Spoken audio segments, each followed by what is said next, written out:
আসসালামু আলাইকুম বন্ধুরা। আজ আমরা একটি গুরুত্বপূর্ণ হাদিসের কথা নিয়ে আলোচনা করব। আমাদের প্রিয় নবী হযরত মুহাম্মদ সাল্লাল্লাহু আলাইহি ওয়াসাল্লাম বলেছেন যে আমাদের বড়দের সম্মান করতে হবে এবং ছোটদের স্নেহ করতে হবে। এই হাদিসটি আমাদের সমাজের একটি মৌলিক নীতি শেখায়।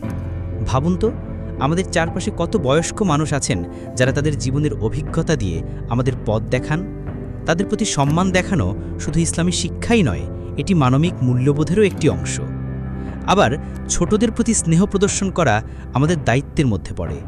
তারা আমাদের ভবিষ্যৎ প্রজন্ম। তাদের প্রতি ভালোবাসা ও যত্ন না দিলে তারা কিভাবে সুস্থ ও সুন্দর মানুষ হিসেবে বেড়ে উঠবে? আমাদের সমাজে প্রায়ই দেখা যায় বয়স্কদের অবহেলা করা হচ্ছে, আবার অনেক সময় ছোটদের প্রতি কঠোর আচরণ করা হচ্ছে। কিন্তু এটা মোটেও কাম্য নয়।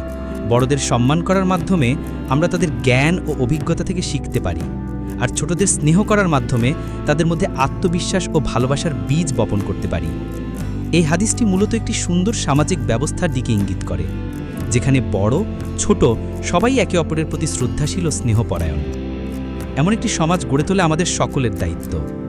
প্রিয় দর্শক, আপনারা কি হাদিসের শিক্ষা অনুযায়ী চলার চেষ্টা করেন? আপনাদের অভিজ্ঞতা কমেন্ট বক্সে জানান। আর হ্যাঁ, এই ধরনের ইসলামিক শিক্ষামূলক ভিডিও পেতে চাইলে আমাদের চ্যানেলটি সাবস্ক্রাইব করে রাখুন এবং নোটিফিকেশন বেল আইকনটি চেপে দিন। আল্লাহ হাফেজ।